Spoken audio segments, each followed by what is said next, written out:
Happy Tuesday, everybody, and welcome to episode number, I have to look at the notes here, number 56 of the Still City Insider podcast. I'm one of your hosts, Jeremy Hritz, alongside Mr. Jim Wexell. Jim, how are you today? You are at the NFL Combine.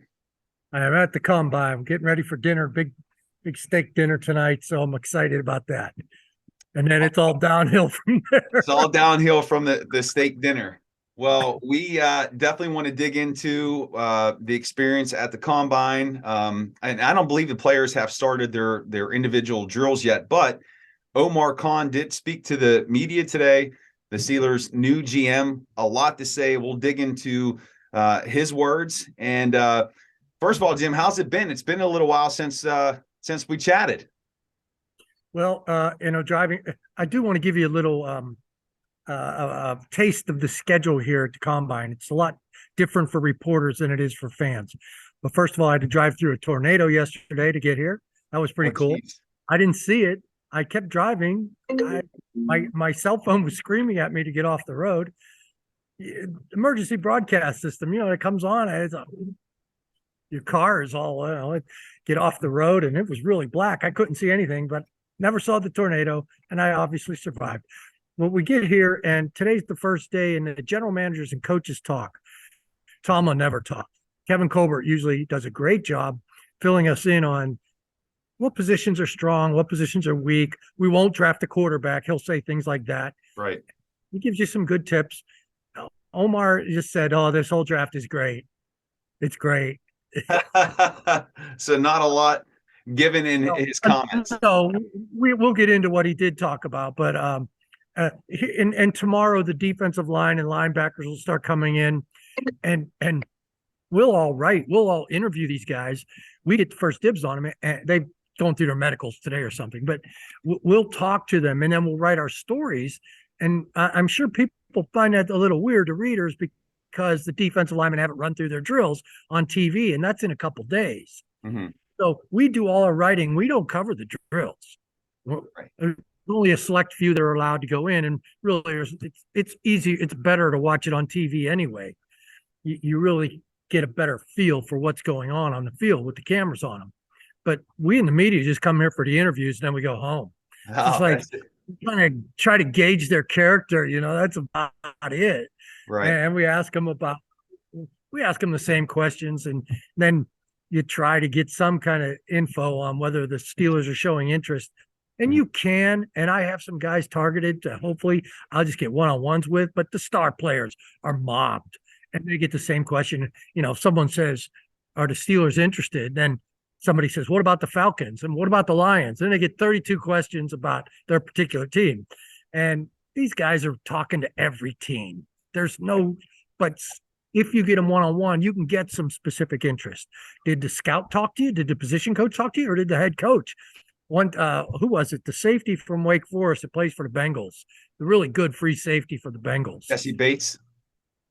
Yeah, Jesse Bates. I had a one-on-one with him. And I said, have you talked to Tomlin? He goes, oh, yeah. He goes, I talked to Tomlin, Colbert, and Art Rooney, too. It was a really long interview, really interested. So that was the year they drafted Terrell Edmonds. Right. And you could, Jesse Bates I think he's an all-pro. He's very good. Yes. Probably should have drafted him, but yeah. Well, so anyway, you really can't get much of a feel for the interest unless you're one-on-one and they're forthcoming and you kind of know what to ask them. So it's a very difficult challenge because this place is mobbed with bloggers. And so everybody's here and they're all asking about Steeler interest. And it's just an ugly mob scene, but you try to get, like one year I had Rod Woodson walk through and, hey, Rod, and he remembered me and we sat down and had a really nice one-on-one. You get some of those guys. And being that I've been covering this team since 95, there's a lot of recognizable faces for me and they remember me and I can sit down and have some talks. I'm hoping that Joey Porter Sr. walks through. Yeah. Oh, that would be a great conversation, yeah. Right? But otherwise, I'm going to try to get him anyway on the phone. So, because Joey Porter Jr. is going to be mobbed by Pittsburgh people. Everybody will have that story. There's not going to be any angle I can get from Joey Porter Jr. Right. It's better to get Joey Porter Sr. to tell you the truth. Right, right. Fantastic. Like, So Joey, are you going to monitor his coach? Are you going to be in? I heard once Joey went into the North Allegheny locker room at halftime. That's where his son played high school ball. okay. So, are you going to be barging into Tomlin's locker room at halftime if your kid's not playing? Oh man, But that's anyway, if that's you want some. to ask me anything about Omar or what I think I'm done with my little soliloquy here. So, No, it was a good one. So really, if I boil it down, you're there for the press conference and the steak, well, right? yeah, I'm here to be here. These transcripts are everywhere. Every word that these athletes utter at the podium will be on transcript. So you're really not getting anything secret unless you can get a one-on-one with Right. Jesse Bates. Wasn't that well known at the time, but he was well known enough. He was Yeah. a second round, late first round guy. So you can get those guys. And I've got a guy in mind tomorrow. We'll see if the rest of the Pittsburgh media joins in with me on that interview, but I'm going to get him when you'll go, oh yeah, that makes sense tomorrow. But right now, nobody can guess who it is. So. All right. Well, I can't wait to find out who it is. And great, just kind of overview of the experience there, Jim. That's always great. Let's jump in. Omar Khan spoke to the media. A lot of things that he hit on here. I got a whole list of things. Is there anywhere in particular that you want to start, or that you felt stood out as being interesting and of major impact to this team? I kind of want to be a little arrogant about my site. We've have not hit the Mitch Trubisky stuff at all, or drafting a wide receiver. We've kind of sneered at that a little bit. Drafting a wide receiver and cutting Mitch Trubisky has not even been in my consciousness at all. And Answer Man gave a great answer. If you read our Answer Man column last week, it's fantastic. But so right now, Omar says no. I see Mitch Trubisky sticking around for a long time. Right. That's not news to us, but everybody is writing that story right now. So what you might think is news, or what I should be concentrating on, I've been saying it's not going to happen for 2-3 weeks. So why would I be surprised when Omar said it's not going to happen? Right. So really, there wasn't much news. So you call it arrogance on my part, because I'm very proud of our site, but Mitch Trubisky is a quality backup to a guy who's already had 2 concussions, at least that we know of, and who is slightly built, and you're going to need a good backup. Right. Whether 8 million is too much, I don't think so. You get rid of Trubisky and you try, what are you going to get that's cheaper? I like Mitch. He didn't start off well, but he showed what he's capable of when he came in relief in the middle of the year. Right. That's the kind of guy he's going to be. He's going to be a quality NFL backup. Right. He's amenable to that. Then keep him. This is a good backup, and you need at least 2. Yeah, and I think that the speculation on that came from that, he was frustrated, he was upset that he wasn't the starter anymore, that he was, he wanted to take his ball and go home and play by himself. But again, there's no evidence to support that. Who was the idiot that reported that Deontay Johnson punched him in the face? I saw that. That's irresponsible. Yeah. That's not Trubisky, and that's not Deontay Johnson. Right. I could see him having a little spat about getting him the ball. That's what wide receivers do. Yeah. Punching him in the face. Come on. Yeah. And to your point, you're going to need a good backup. I mean, if you just look at when Big Ben was here, you had Charlie Batch, you had Byron Leftwich, you have history of guys that. And Big Ben's a big, durable man. Yeah. Kenny's not going to be that durable. He's not. He's got to put on some LBs this offseason. That's for sure. Even then, he's not 6'5". He's not 6'5", 240. Right. So like maybe they'd be better off getting some protection up front. That might keep him upright a lot better than worrying about adding weight. So right. Yeah. So, and the other thing about the wide receivers, he said, if we thought we needed a wide receiver, we wouldn't have traded Chase Claypool. They're high on Calvin Austin. It's going to be tough because Kenny Pickett loves Jordan Addison as a wide receiver. And I asked Omar about that, and he said, we've picked Kenny's brain a little bit. He's been in here at my office a little bit. Yeah. And he loves Jordan Addison, but I can't see him drafting Jordan Addison in the first round. They have so many other needs. They're high on Calvin Austin coming back. They say he'll be ready for the spring. Right. So do you see that optimism about what Austin can bring to this team as maybe keeping them from pulling a trigger on the receiver in, let's say, the second and third round. I don't know if they'd necessarily go in the first round at pick 17, but do you think they believe enough in him to stay put at the position, or do you think they'll add in the later rounds? Well, probably add in the later rounds, but it is slim picking wide receiver draft. It's more of a cornerback draft, more of a tight end draft. Get that second tight end. Yeah. Now you want to use 12 personnel, help your running game, and there's another receiving target. But you have Calvin Austin, and if he doesn't work out, he's a rookie. Anthony Miller showed a lot in training camp last year before he got injured. You have Miles Boykin, and they really like Cody White. He's been here 3 years now. So Cody White should be able to step in and help. I know everybody wants big time. All the wide receivers we saw with the Bengals and the Chiefs and the Eagles even. But you got to build your own team, and I don't think wide receiver is going to be part of that. Maybe something later if there's value, but there are other positions they need. Okay. So pressing on the Jordan Addison piece here, because Khan did say that he's a really good football player, said that they maybe pick Kenny Pickett's brain. Is there any scenario that you could see the team drafting Addison at number 17? Well, sometimes the people out there who aren't in the interviews don't realize that Omar's asked about Jordan Addison. Those words are put in his mouth, and that's why he's used in the answer. It's not like he just brought up Jordan Addison. Right. After I brought up you picking Kenny Pickett's mind, and I had Jordan Addison in mind, then someone asked about Jordan Addison. So he says, Jordan Addison's a good football player. But any scenario, I don't see it, but Kenny loves him. Kenny talked about how he's a 4.2. He's going to show 4.2 speed here, and he's 4.2 coming out of his breaks, things like that. And he's the smartest guy in the meeting room. And when Jordan Addison's in the meetings room, everyone else listened at Pitt when he was at Pitt. That he was a leader, and you don't really find that at wide receiver, do you? Right. Guys come ready for information at the meetings and telling everybody else to sit up and listen. You like that. Yeah. I still can't see it. I just can't see it. There's too many other needs.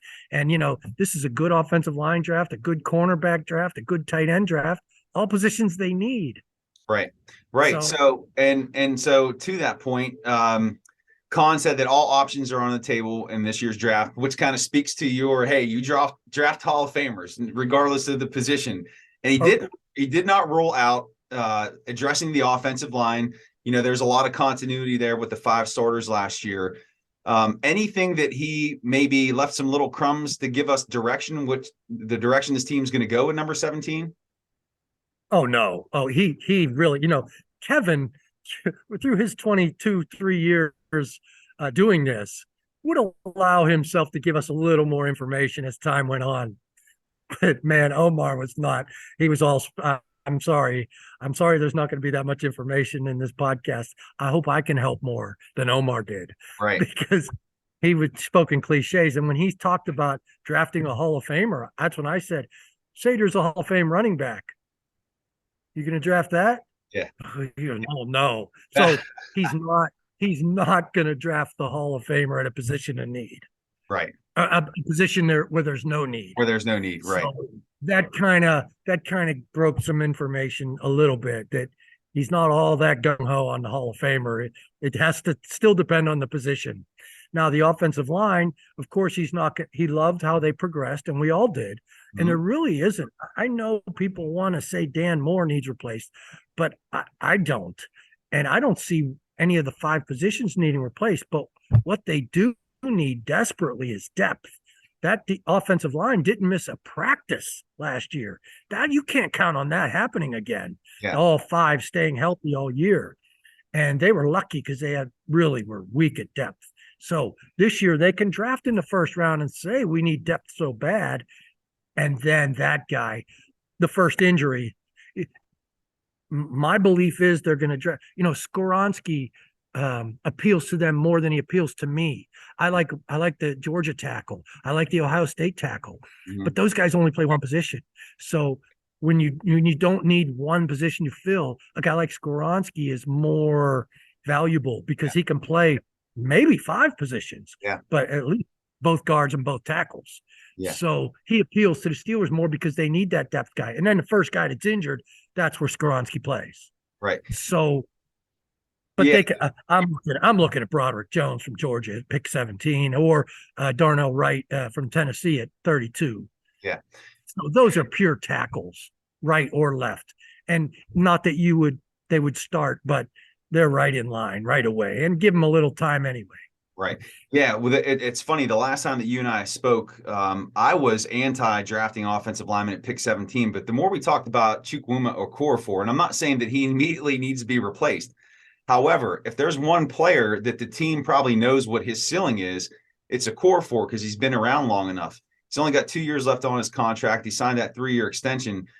You're right. You could draft a tackle at number 17 as depth, or you could guise it as depth this year. And then if he doesn't take that step and you have a guy who's really pushing and showing that he could play, then you're set up, you're ready to go.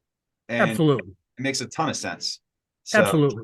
But from the get-go, you draft him at 17 and say, hey, let's teach him right. Let's be patient because we have some time. Yeah. And then, the O-line coach comes to Tomlin and says, this guy's way too good. He's way better than what we got. He's got to play. They've never been afraid to make that move. But there's, a guy like Broderick Jones. He's a massive man who can move, but he's raw. So you can take a little more raw guy at 17 and be patient.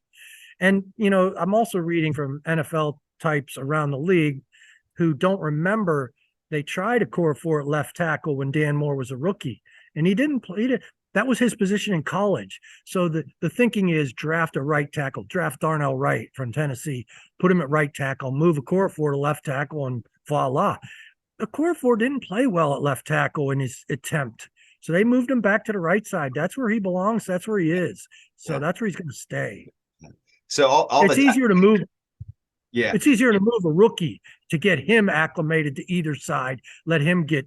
But Okorafor has been playing right tackle for how long now? Yeah, he was a left tackle in college, but he's a right tackle now. Yeah. And he's not as big and powerful as a lot of these right tackles coming out in the draft. No, he's more of a finesse guy than he is a power guy. But speaking of tackles, Jim, so I'm almost finished with on the clock, but all this tackle talk. When I was reading the other day, Jermaine Stevens, that was a name I haven't read in a long time, and talking about Steelers tackles. Oh my gosh. What a debacle. Well, I don't think I talked about him in my book. Well, he's listed in there as a tackle, but I remember him failing that conditioning test because he was a first rounder, right? And was just a bust. So, and I was there, and Greg Lloyd was fanning him off as he passed out. Oh my gosh. So let's hope that if they do draft a tackle, it's not in the vein of Jermaine Stevens. But anyway, a little shout out. I'm loving on the clock. Couple more things. So, and talking about the Steelers' own free agents, he talked about being open, and talking about the cap space, they're open to restructuring contracts, and then also mentioned the Cameron Sutton contract, that they're in talks and that they feel good about the situation. Were you able to glean anything from there, if that deal's going to get done sooner rather than later? That was my question right out the chute. First thing, I said, Cam Sutton's so important. How's that coming? Oh, it's coming along great. He did admit that they have begun talks. They better have. And I said, he's got a lot of leverage with you guys. Is that hurting you? Oh no, we feel good. Well, I tell you, Cam Sutton has a lot of leverage. Yeah. His teams, they're short of corners with him. Yeah. And they're going to have to draft a corner at 17, I think, even with him. Yeah. But I just don't see how you can afford to lose Sutton. I mean, then you're almost forced to draft a corner, but you can't expect a rookie to come in and start. If you lose Sutton, that's a really big blow to that secondary. And Sutton should be, it would behoove him to check his interest in March, was it 15th, when it opens up to the league? So they want to sign him before March 15th, but he's in no rush. They're in a rush. Yeah. He's in no rush. But a lot of times you can get that hometown discount because guys don't want to move. They don't want to learn a whole new defensive system or compete. This guy knows he belongs here. He's one of the leaders, and he doesn't have to move his stuff. And in Pittsburgh, a smart guy like that can either become a coach, a scout, get some advertising going. He's well regarded by the fan base. He's a smart guy. Deshae Townsend stuck around. they're going to have to pay a little more than they paid Deshae, but he's Deshae in my mind. Yeah. And there's the opportunity to win a Super Bowl here. There really is. I know people are a little down on him right now, but they've got the pieces. A guy like Minka in the back, Cam up front, Cam Sutton, Cam Hayward up front. Cam Sutton is another piece. He's a Deshae Townsend. Deshae Townsend was a great leader, and Cam is the same guy. Right. So if he can, if he can get it done early and take a little less money, he can be happier all around in his life. That's the sales pitch you got to make. Otherwise, why won't he just wait? Yeah. And kind of going along with that too, and this will tie into the next player I wanted to speak on, but the Steelers draft these guys and they invest so much in their development. And I know they got him locked down to a 2-year deal. What was it, 2 years ago? But sometimes they let some of their players that they've kept around for a little bit go. But this is a guy I feel like you have to lock up. And another player too that Khan was asked about, Alex Highsmith, and he flat out said this is a player that we don't want to let go either. I'm guessing that was your question too. No, but I had to follow up. As he said, how we are with guys we like, we don't let them go. And I go, like Javon Hargrave. That's what I wanted to. Sometimes you can't. Yeah. But see, the difference between Highsmith, he's got another year to go. So why wouldn't he wait a year to get in the same position of leverage strength that Cam Sutton has? Because a full year of NFL battle, you can lose your speed with a bad injury. There's a gamble. So it would behoove Alex Highsmith to sign a year early. That's when they try to lock him up. They didn't do that with Cam Sutton because Cam Sutton wasn't showing as much as he did this past year. Right. But Alex Highsmith has already shown, and it's time to lock him up. Yeah. But this is a great draft for edge rushers. Yeah. Yes, it is. And speaking of the draft, you're just setting these segues up here. So the combine started, man. Yeah, you are the pro.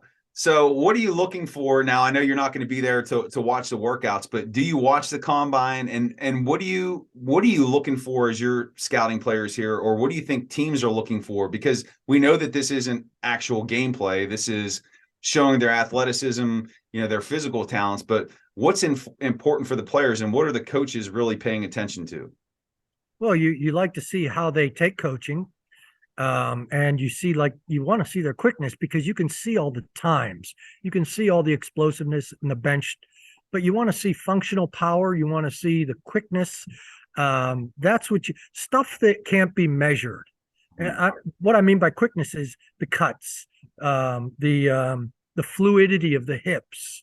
There's a lot of guys that have great straight ahead speed and their 40 times are remarkable. But as Kenny Pickett talked about with Jordan Addison, he'll run 4.2 in and out of his breaks. Mm-hmm. So, and you love hearing that. And that's what you want to see in the field drills, things like that. But otherwise, it's still, don't get carried away with it. Yeah. The tape is so important, how they play under pressure and how they respond, what kind of leaders are they? Now, don't get carried away with some of the character stuff at outside linebacker and stuff. James Harrison was on the field on Sunday, not in church. Yeah. Yeah. Yeah. I was, I keep bringing up the book, but the part about James when they were at his pro day or some combine workout where he would do his drill and he'd go sit down. Like he was just like, I don't want to be here. He hated everybody. And the Steelers scout said, that's interesting. I mean, He doesn't just hate me. He hates everybody. Everybody. That's one hell of an intangible for a football player. Well, there are certain positions where you want them to hate everybody. Yeah. Outside linebacker is one of them. You don't want them getting in trouble off the field, but Greg Lloyd used to wear a shirt. I wasn't hired for my disposition. Yes. Yeah.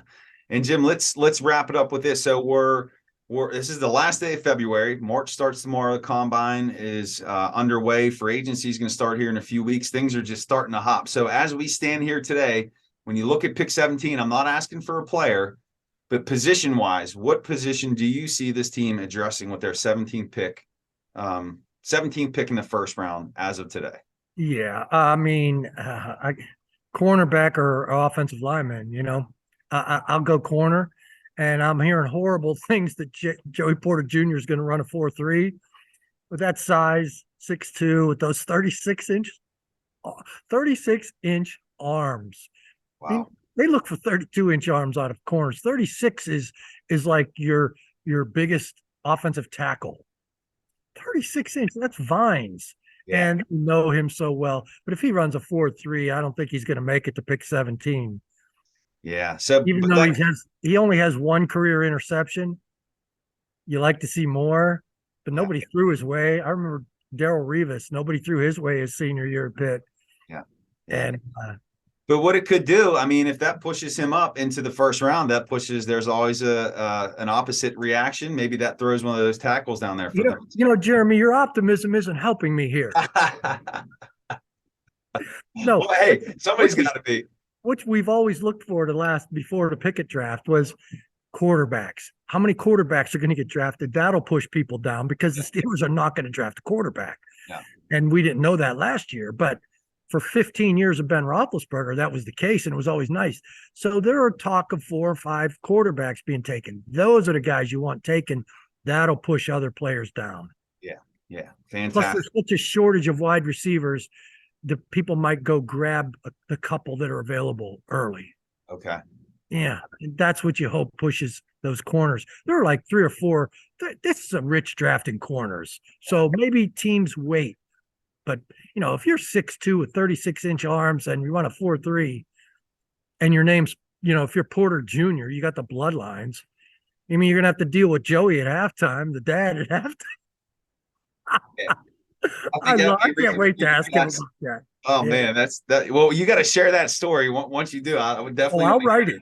I'll write it. It'll be on Steel City Insider, baby. I can't wait to read it. Well, Jim, that's going to wrap it up here. Episode 56. Listeners, viewers out there, thank you so much for joining us here today. You can check out Jim's work at the Steel City Insider. You can give Jim a follow on Twitter at Jim Wexell. Check out my work at thestillstudy.com. Give me a follow at Still Study, and we will see you back here next week for episode number 57. Jim, enjoy the combine and that steak. Oh, I can't wait, man. Hey, thanks, Jeremy. Nice job today. All right. Thank you. Take care. Bye.